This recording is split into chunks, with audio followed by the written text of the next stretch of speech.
Good afternoon, everyone. I am Stephen Morissette with the Office of Public Instruction, Indian Ed Division, and welcome to the 14th annual Best Practices of 2021. We're very pleased to have so many participants, and we're excited to be able to share with what you have, with what Lana is going to be sharing with you guys. I guess I'll turn it over to her. If you have any questions, please go ahead and just chat them. I will be watching the chat room and I'll relay those messages in a timely manner if it presents itself. But thank you, and I hope you enjoy. Hi, everybody. Thank you so much for joining us today. Like Stephen said, I'll just introduce myself. My name is Lona Runningwolf. I'm the Director of American Indian Student Achievement here at the Office of Public Instruction in Montana. And I just feel really honored and privileged to be able to be a part of today's meeting, and that we have so many people that are attending.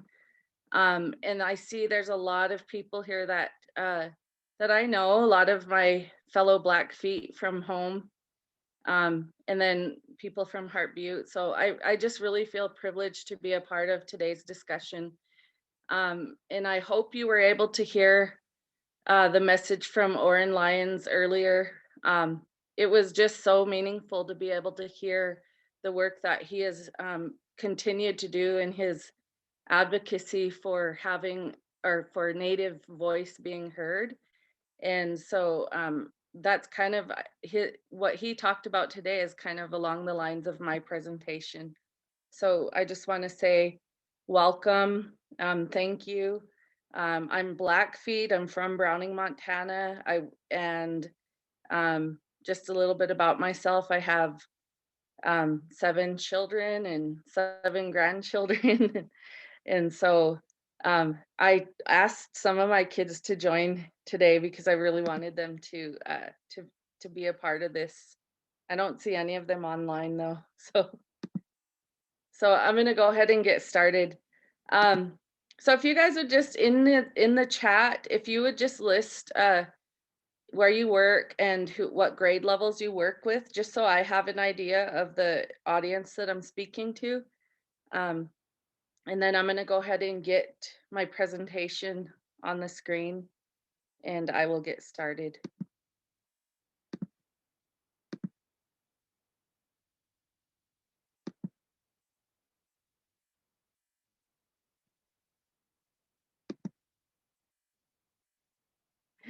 I see my sister's on.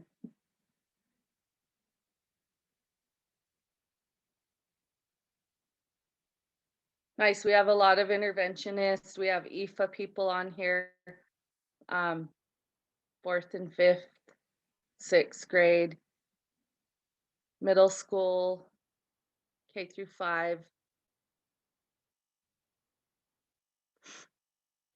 Awesome. We even have teacher prep program instructors here, or directors. Thank you all for joining me today. So I'm going to go ahead and get started. I just want you to know that this presentation has been actually years of work that I have, and my sister who's on the call today with me. So she may be jumping in if I need, or if she wants to. But we have developed this presentation over a period of years. And, you know, in our culture, it's really important to learn our history, learn who we are, and connect to who we are. And so I never had that when I was growing up. I didn't know my culture. I didn't know anything about who I was. And in, hearing Oren Lyons say the same thing, that he never heard any kind of anything about his history of his people. I share that same story, and I know a lot of Native people in Montana and around the United States also share that, because our history and our voice hasn't been shared a lot in the things that have happened to our Native people across the country. So I'm really excited to be able to share my presentation today.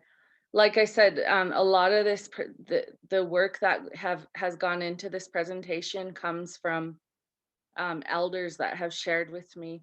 Um, but I've also tried to bring in research because in Western worldview, we all know research is really important, and we know that research tells it gives us an idea of things that are factual or things that are it you know it the base or it gives us basis of knowledge. And so in the West or in the Indigenous worldview, we don't have a lot of research per se. It's not written down, but we have a lot of oral history. And so to be able to share this with you today comes from some of our elders in our oral history. And so I'm going to go ahead and get started. My presentation is called Connecting Paradigm to Pedagogy.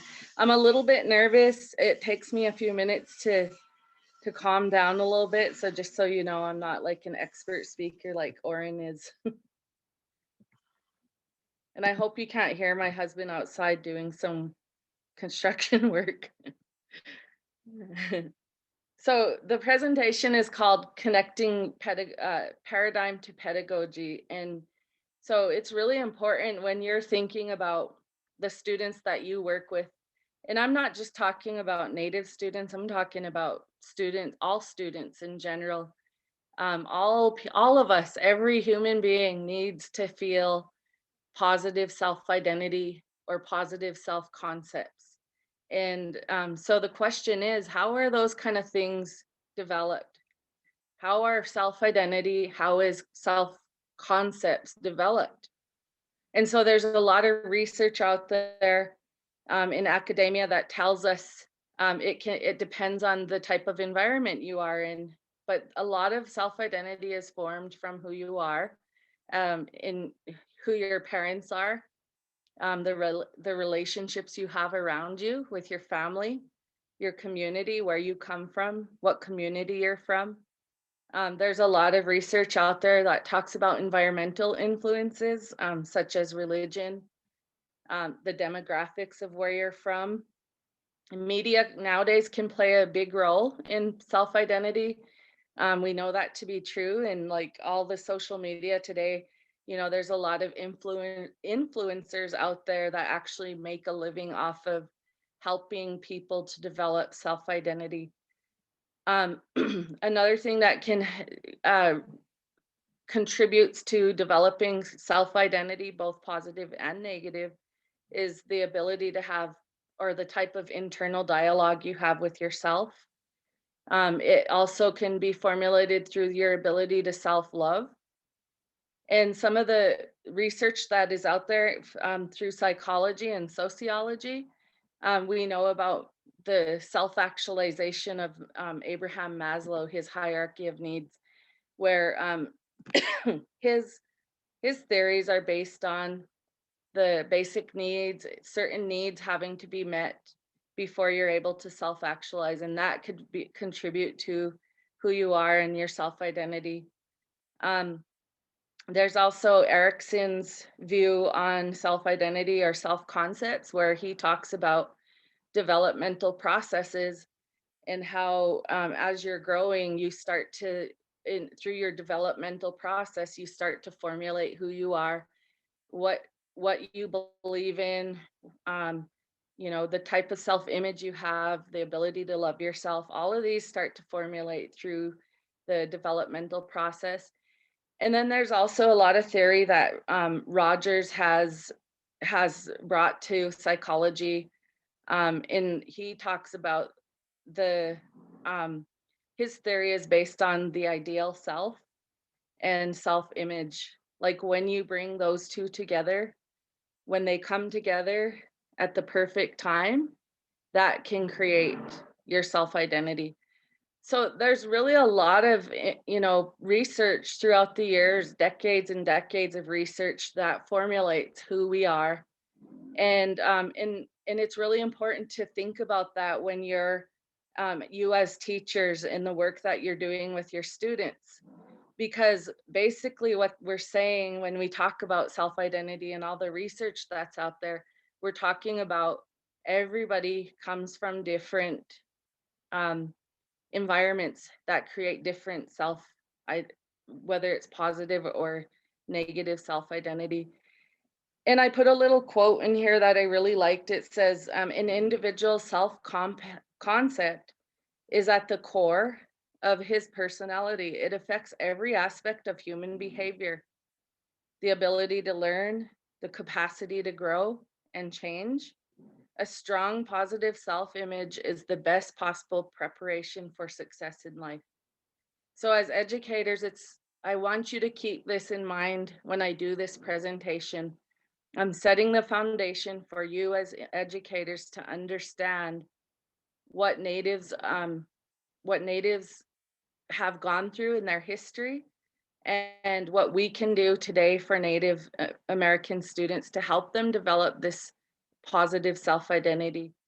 And so that last quote, keep reflecting on that throughout this presentation.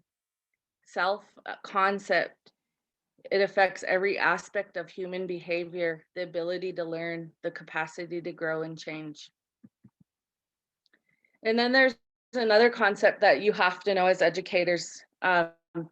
In this, like I said, all of this information I'm giving to you right now isn't just related to American Indian students, but it's related to all students, all children. Every one of us come from a different paradigm. This is something that my sister and I learned about we were part of a graduate program where we were able to design and bring in our own instructors and our professors and learn about our Indigenous worldview. So Dr. Leroy Little Bear, who's from the Blackfoot Nation, he introduced me, and I remember this was quite a long time ago, many years ago, when he talked about paradigms. And it was the first time I ever thought about, wow, people really do look out the window and see the world in different ways. And it really is based on a fundamental framework of who you are and where you come from. So, the paradigm of where you come from, like I said, it's based on all those things I talked about in slide 1. And so if we really are going to recognize diversity and work towards equity for our American Indian students or for all students, then we really have to think about paradigms. Where do people come from? What is the viewpoint in which they see the world? And the reason why I do this presentation and the work that I do for the American Indian Student Achievement is we recognize at OPI that there has been a long history of an American Indian student achievement gap. And, you can look at the data across decades and you can see that this gap is continuing to increase in most areas of achievement. And so when my team and I are doing our work and we were looking into research, with the goal of closing the achievement gap, we thought to ourselves, like, if it's not just about academics, what is contributing to this? And so we started looking into the research of concepts. And there's a lot of research out there that talks about how self-concept or positive or negative self-identity is dynamically interactive and reciprocal to achievement. So the research out there says that a person that has a positive self-identity are going to do well in school. That doesn't seem like very hard to understand. And, you would think that we wouldn't have to have research behind that because, innately, if you feel good about yourself, you're going to do good in life. And so all these things I'm talking about when I talk about self-identity, self-concept is really important for American Indian students because I'm going to begin to take you back to a story and share with you the story of Indigenous people. In particular, I'm speaking about the Blackfeet people, and only because that's my experience. Like Oren Lyon said, he has only his experience with his tribe, and that's why my presentation is pertaining to Blackfeet. But there's enough of the information that I'm sharing that can be really generalized to all the other tribes in the United States. And, you know, a lot of the stuff that Oren Lyons talked about, and I don't know very much about his tribe, but I related to everything he talked about. And so there's enough information here that I can say this is an Indigenous perspective. So I'm going to take you back in time, and I'm going to talk about why is it that the story and the history of Indigenous people, because I want to share with you, all the people on the call today, I want to share with you um, a breakdown in, like, when Oren Lyons was talking about a a history of genocide that hasn't been talked about. So I want to talk to you guys about that story, and that's what my presentation is today.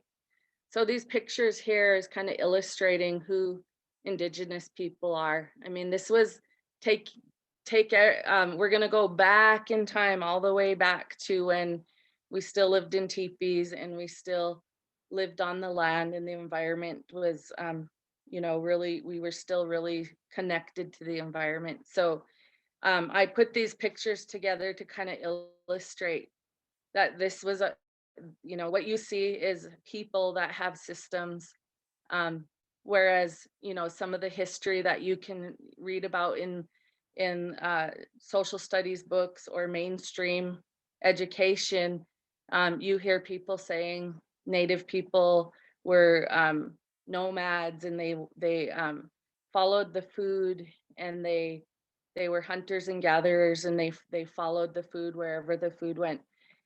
And it, you know, it really, it, that just tells a part of our story, because we had really intricate systems on on how we lived and who we were and what developed our self-identity. And those systems were intricate, and we weren't just uh we weren't just like, you know, uh I don't know the word to say, because I heard this, one of my elders said this in a presentation, and it always goes into my head, is we weren't just knuckle draggers like walking around trying to find food.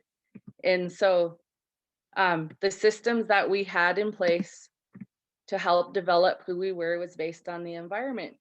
We knew the environment was important. We followed the environment. The environment taught us how to survive. Um, we had a reciprocal relationship with the environment, and we knew that it was important to understand animals, and we had that a really um, connected relationship with animals, and we still do today. But the animals taught us how to survive, and they actually were the connection that we had on knowing how to be, and that's how important the animals and the environment were to us. And so in um, kind of bringing our systems into a Western world framework, my sister and I wanted to, like, show that we actually had sociology in our Indigenous identity. We had the same type of sociology and psychology, all that. We had systems to, in ways that we were able to keep order. We had systems to help us pass values. And the most important thing that we had, that is important in this presentation, is we knew that we had ways to anchor ourselves in chaos. And so when you read about works of Dr. Leroy Little Bear, he talks about the chaos theory, or um, he talks about constant flux.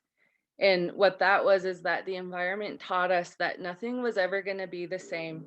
And like today, we're experiencing in a pandemic, we're experiencing what that is: constant flux. The world around us, the environment teaches us that there's going to always be change happening.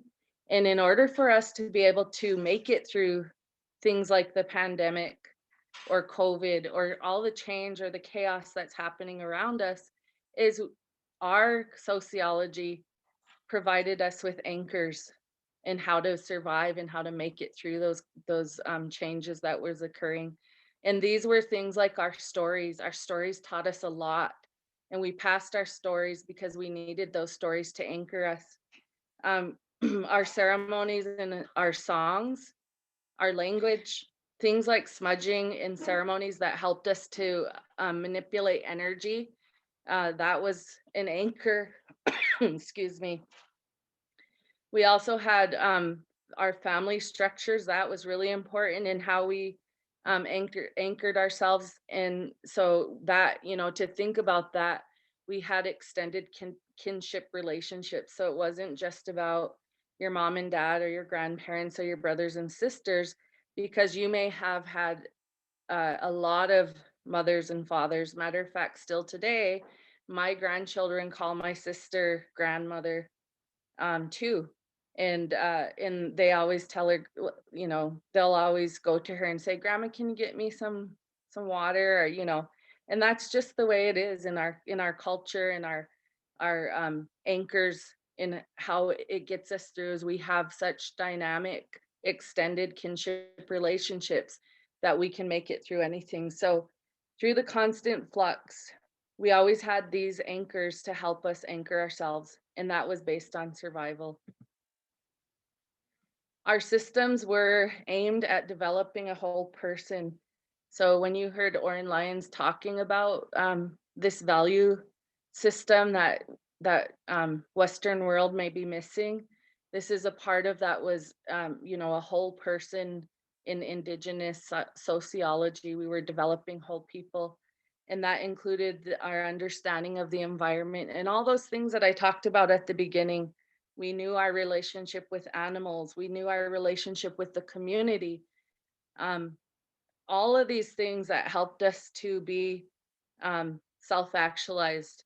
That's what our systems created in our ceremonies, our societies, all of those kind of things, our ceremonies and songs and our language. It helped us to develop being whole. And so in 1930, I can't see that the screen at the top, so I think it says 1938, but I'm not sure. Um, Maslow, Abraham Maslow, was doing his research, and he was building his framework of why or what makes people, in societies be the way they are, and what makes them self-actualize.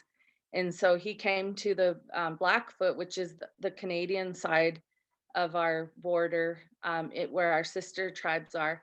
So he came to the Siksika, which is our Blackfeet sister tribe, and he studied them. And actually, when he was studying them, it was during one of the Akugatsins, which is our big circle camp. And he also went to different families, and he stayed right amongst them. And the reason he did this is because when he was doing his graduate program, he had this concept of what he felt made people the way they were. And so his professor wanted him to go out and experience more cultures than just the Western world. And so that's why he came to Siksika to learn. What he got out of that study was he couldn't, or he, in this research here was based on Narcissus Blood. He's one of our elders in Ryan Heavyhead from the Blackfoot uh, part of our nation on the Canadian side. They did this research. They actually went out and researched, and they interviewed some of his colleagues. They interviewed I think family members, and they went through all his notes. And so they were able to see, like, in his own words, that he was really shocked at how Blackfoot had displayed a level of emotional security that he didn't see in the US population. And he was watching some of the ways that they were was raising their children, or their practices of how they interacted with children. And he was just like blown away at what he was seeing. And but what he was actually seeing was part of our systems that at that point in 1938 were still pretty much intact. Also, Ruth Benedict, she was a researcher, and she was doing research on culture as well. And so she came to I think the Blackfeet tribe when she did her study. And what she was looking for is how people work together to create the concept of synergy. Whoops. And so what she was watching is, what was interesting to her is what is the concept of synergy and how do people work together as a whole? And as she was doing this research, she was saying, the Blackfoot had such a high successful ranking of all of the societies that she had studied in their synergistic ways. And what that means is everybody worked together. It meant even if there was people that were down on their luck or people that were struggling, that people picked up the pieces for each other when they needed to. And so they just took care of each other. There wasn't it wasn't about me only. It wasn't an individualistic mindset. It was communal, and everybody knew that if we all succeed together, then or if one of us succeeds, we all succeed. So they really worked towards making sure everybody was successful, and that's what she noticed. So again, what our systems did was create a whole person, which in Abraham Maslow's concepts we can call a self-actualized person. And that's a person that is able to problem solve, they lack prejudice, they accept facts, and they're able um, to look at outside of their own needs at other needs of the community. And so there's also some other research that has come out by some of our Indigenous scholars. And I haven't got to see their presentation, but I did read some of their work. And it was really interesting because in their theories, they said Maslow, he had it right, but there was some things that he didn't get. And what they said is because all of our systems created a positive self-identity, we developed self-actualized children from the time when they became adults. So self-actualized in our First Nation perspective started at the bottom of the hierarchy of needs. And then from there, that synergy that Ruth Benedict was studying, that's where we move to when we're self-actualized, where anybody that self-actualizes is going to innately go towards community actualization, because you have the ability to look above yourself, and you want to do what's needed to be done with your community to make them successful. And in their First Nation perspective, at the top of the hierarchy was cultural perpetuity. And what that meant is that we would move into the future, all of our generations in the future, knowing that there was always going to be a constant flux, that we would provide those anchors for our children and our future generations. And so cultural perpetuity was really important to us, because we knew that was how our future generations would be able to be successful and still survive in the constant flux of their generation. So now we have to start telling the story of, so as we're going through and these systems are intact and we're developing self-actualized people, and we're working on cultural perpetuity, now we have to start talking about historical trauma. And the reason why that's so important, and you heard it in Oren Line's message, is that historical trauma began, through all sorts of different Indian policies. And so when these policies started, these policies were aimed at erasing the self-identity of Indigenous people. That was the intent and the purpose of those policies, was to erase. And one of the main ones that I kind of talk about a lot is the boarding school era. And the reason why I talk about that one specifically is that they took a whole generation of multi-generation of children and put them into boarding schools, and they began to erase or um, to systematically erase what made our Indigenous people self-actualized.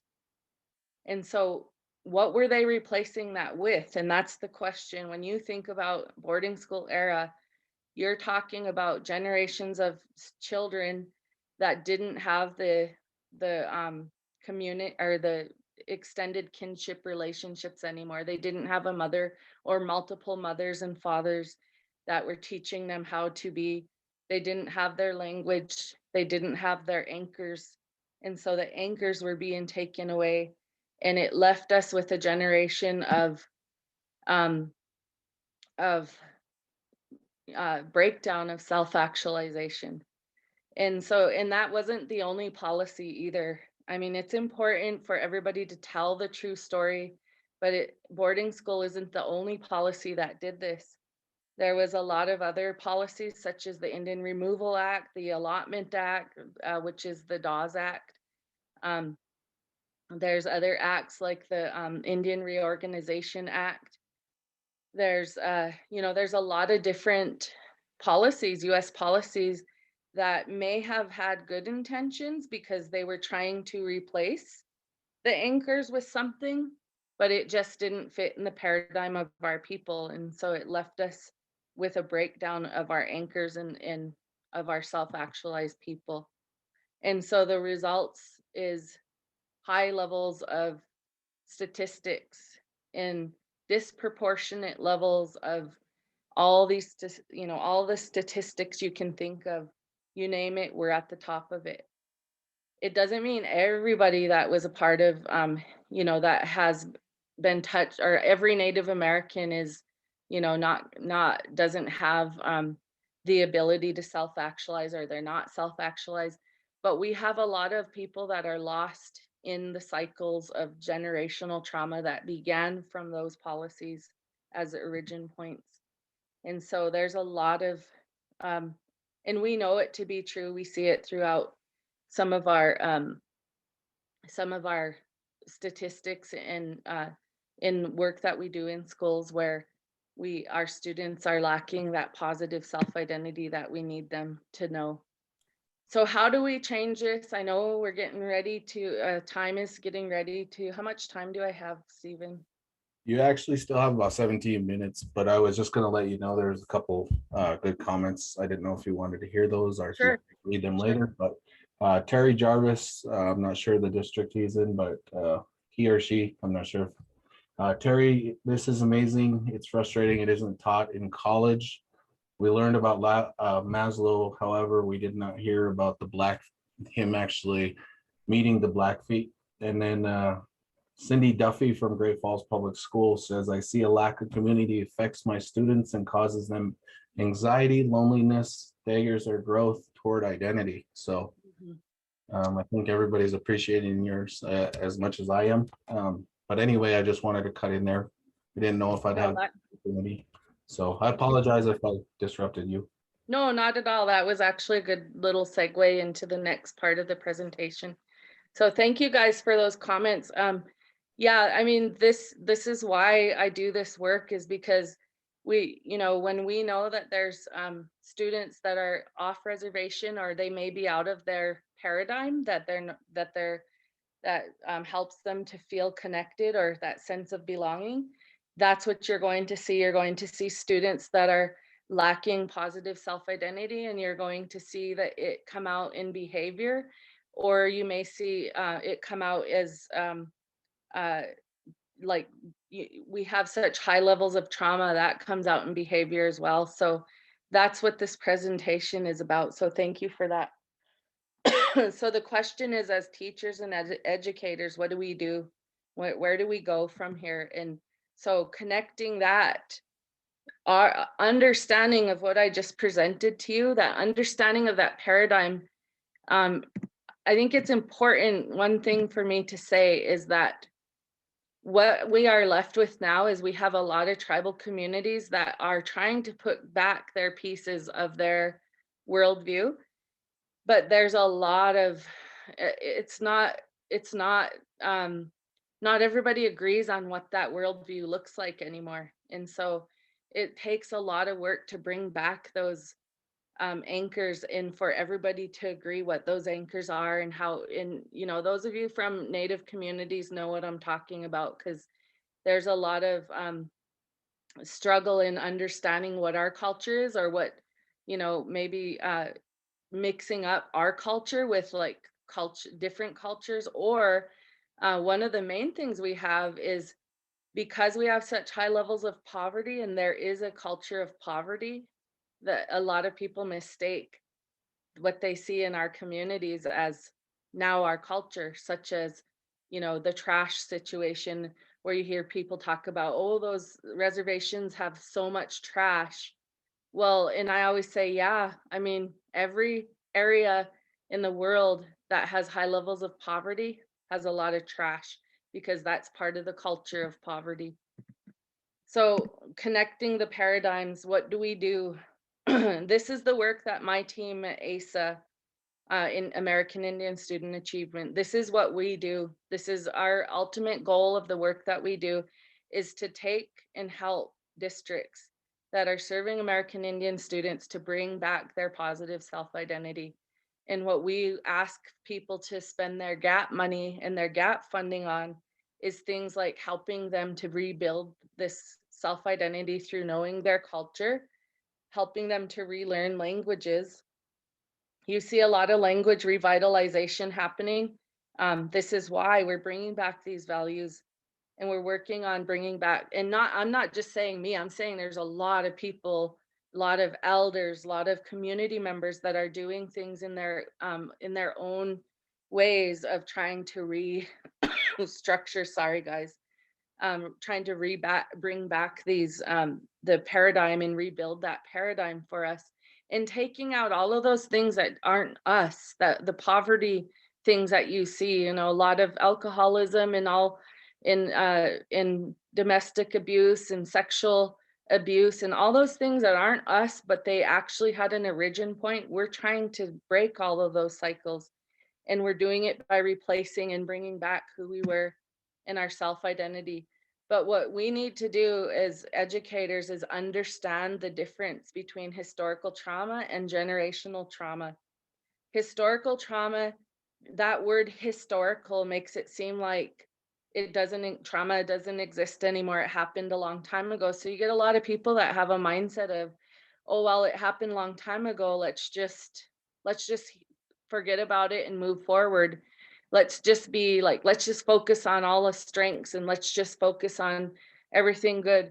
And the thing about that is the generational cycles or generational trauma is still ongoing. So the historical um, it, word is a misnomer, and it creates people thinking, oh, all we need is an apology. We just need everybody to apologize, and that's not what we need. I mean, we're not, Indigenous people are not looking to blame or shame or guilt anybody. We are just trying to say, here's the story of what happened. Now help us, everybody together, we can change these generational cycles.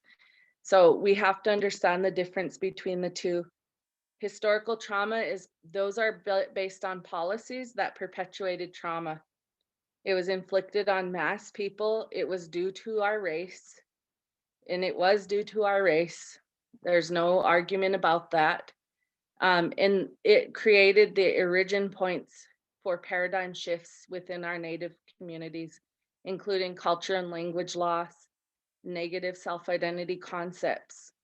It's the origin point for generational trauma cycles like sexual abuse, neglect, the loss of parenting, under like the parental structures that we knew in our systems before. We lost those, and so we have to remember that that's what historical trauma means. But generational trauma is ongoing. There are trauma cycles that are passed down from generation to generation. They result in high and disproportionate rates of trauma. They're ongoing. They create patterns in families. And the good news is, if you recognize the cycles of your family, or we all recognize cycles of generational trauma that started from the historical trauma, then we can break those cycles, and we can actually reverse the effects of historical trauma if we all recognize those cycles and do something about it. Another thing that we're doing is helping our people to understand that we do live in two worlds. We are Americans, and it's okay to have American views of like who we are, the positive American views, but we are also Indigenous people. And we also, it's okay for us to accept who we are as Indigenous people, and it's okay to be successful in both worlds. So the last part of the presentation is about what you can do, the teachers that are here, or anybody that works in education. How do we work together to heal the wounds that started from historical trauma? One of them is so easy, incorporating IEFA into your daily lessons. That's something you could do for all students of Montana. If you do that, you're starting to help them understand who Native people are. You're breaking down the barriers of what they may think the natives are or who they are, and you're helping them to understand natives. Include Indigenous perspectives of history when you're teaching things like Christopher Columbus or things like that. Include the Indigenous perspective of history. You have the ability to bridge the understanding barriers through helping all students to recognize paradigms and accept the differences. So just as we natives have to understand the Western paradigm because we need to be successful in that world, it's important for everybody else to understand our paradigm and who we are and accept that there's a difference. And then also building understanding of acceptance of the diversity in our state. That's so important. Our state of Montana has a diverse history, and we should all be sharing that together, and we should all be proud of the history that we have in Montana. Of, I mean, not the history, but we should be proud of the paradigms that exist within our state, and we should be proud of that these strong Native people who still have their cultures intact, that no matter who you are and where you're from in Montana, that you can share in that culture and you can be proud of it. And then the last thing is developing the positive relationships between Indigenous and non-Indigenous students. So you can do that by like bringing in students, let them tell their stories, let them feel the pride of who they are. And in your school districts, if you're reservation and you have Native students, let them be able to see who themselves represented all around the school. And I know there's some schools that are doing that, and I just really think the world of that kind of work, because I know that you can when you walk into some of the buildings, you can see artwork, and you can see that their paradigm is starting to reflect them too. And that's important. And then the other thing is to really help people in our state, recognizing how implicit bias can contribute to these negative self-concepts for Indigenous students. Um, the type of stereotypes that are out there, the microaggressions that we experience. And you heard it from Oren Lyon. Somebody asked him about why he quit school, and he said he quit school because of the racism. And so, it still exists today. A lot of kids quit school because they feel so different, and they feel the microaggressions, or they feel the implicit bias that occurs, and they just don't feel. Matter of fact, actually what that causes is hopelessness. So when a person is feeling the uh that they don't have any type of power or control over their environment, you're going to perpetuate hopelessness. And so you can work on that with your students, is understanding their own biases and how they can work to help um, create positive self-identities for Indigenous students. So that was my last slide.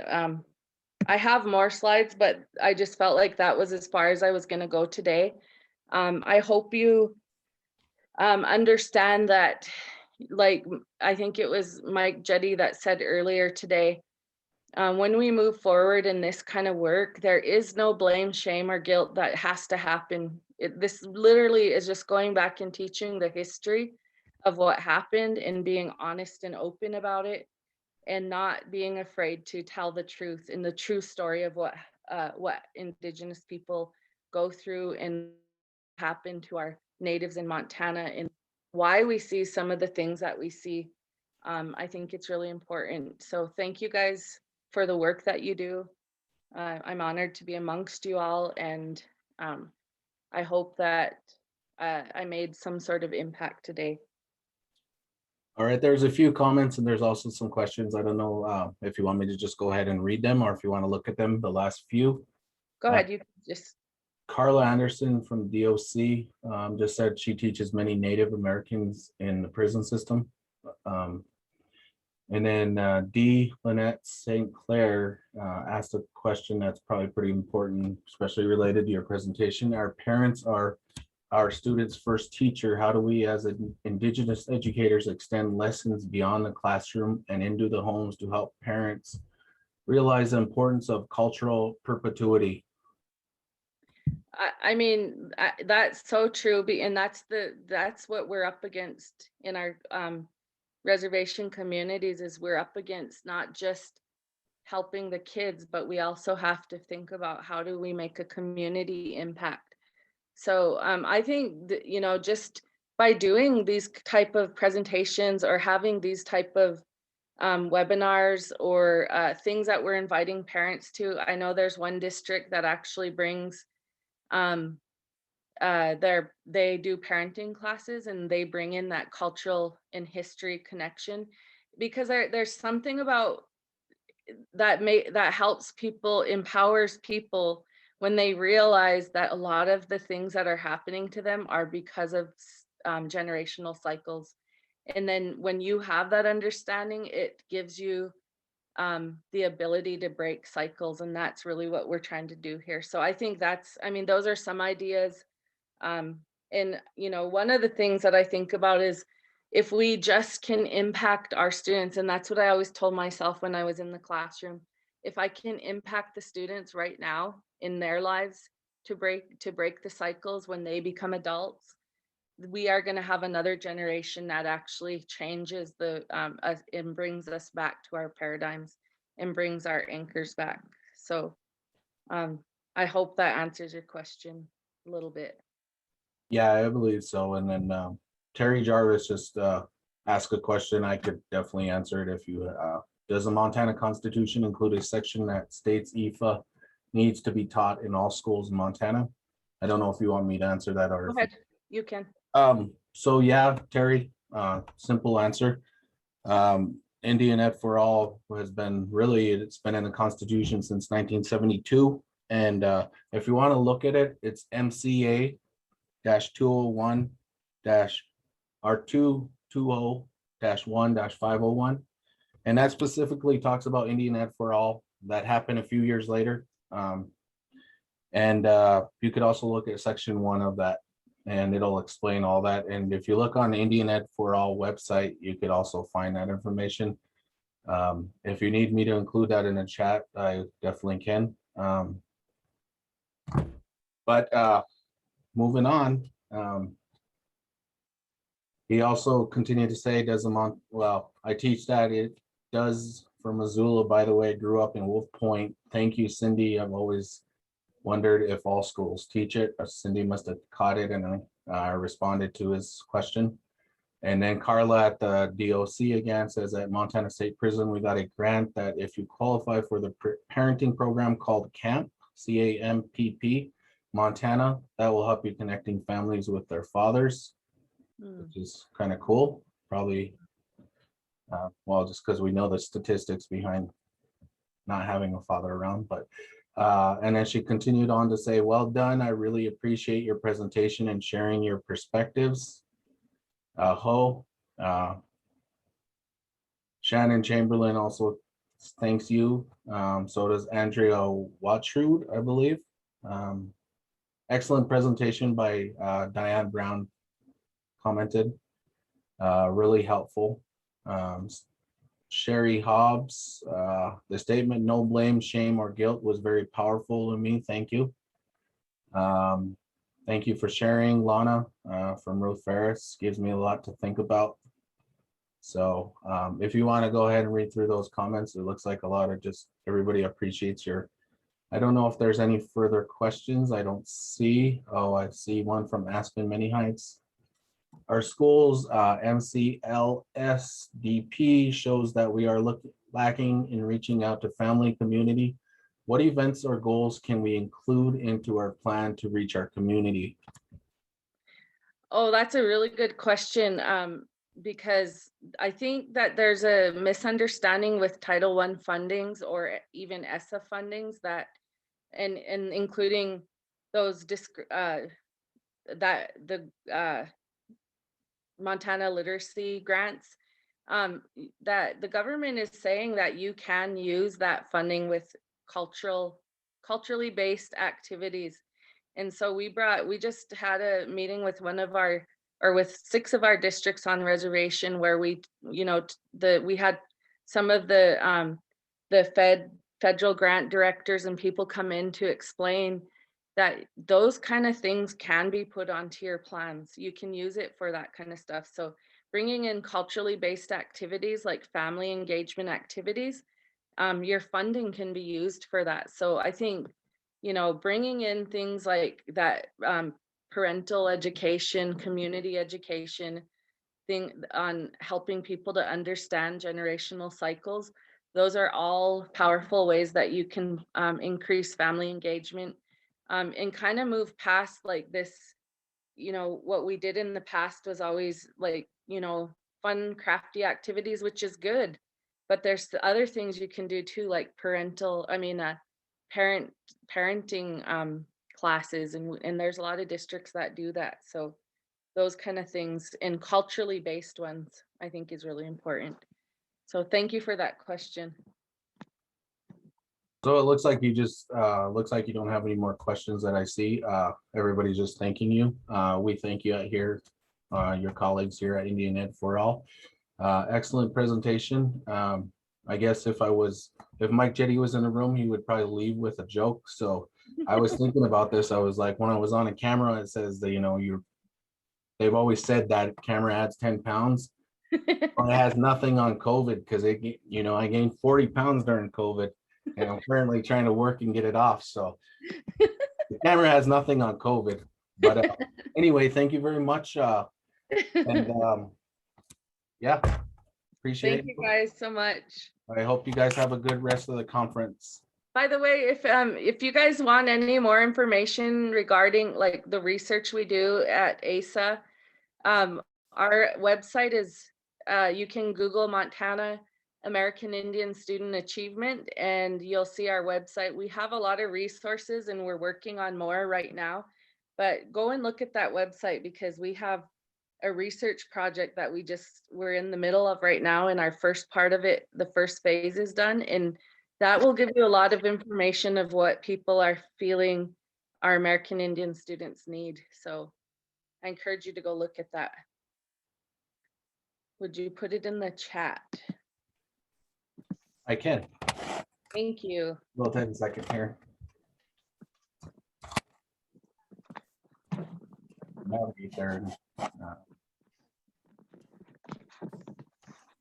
And that research is actually being conducted on American Indian student achievement, both on reservation and off reservation. So the intent is to help districts that serve American Indian students, whether you're off reservation or on, to help you develop some sort of strategies and it within your planning structures of your district. So you have to look on the bottom there and it'll say research, ASA research, and then you'll see our study that we're in the middle of doing now.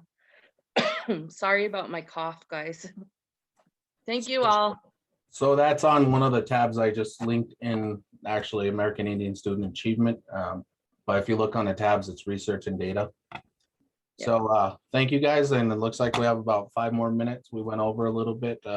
Probably could keep talking, but I guess. Well, I do want to say one more thing. I'm sorry. I'm like, oh, I remember on that tab on the website, you'll see where it says American Indian Student Dashboard. That's in construction right now, but we're actually almost done with it. And if you need any kind of data regarding American Indian students in Montana, we have all the data on there. We'll have information on like how many students are have designated themselves as American Indians, where they're at in the state, how many Native Americans each district serves, and then what their SBAC scores are in the state, the gap information, achievement information, and also we're going to be tracking the American Indian students behavior data. And so there's all sorts of information on there. Anyway, just go look on that website. Thank you guys. I'll shut up now. All right, well, thank you, and have a good rest of your conference. See you guys in a bit.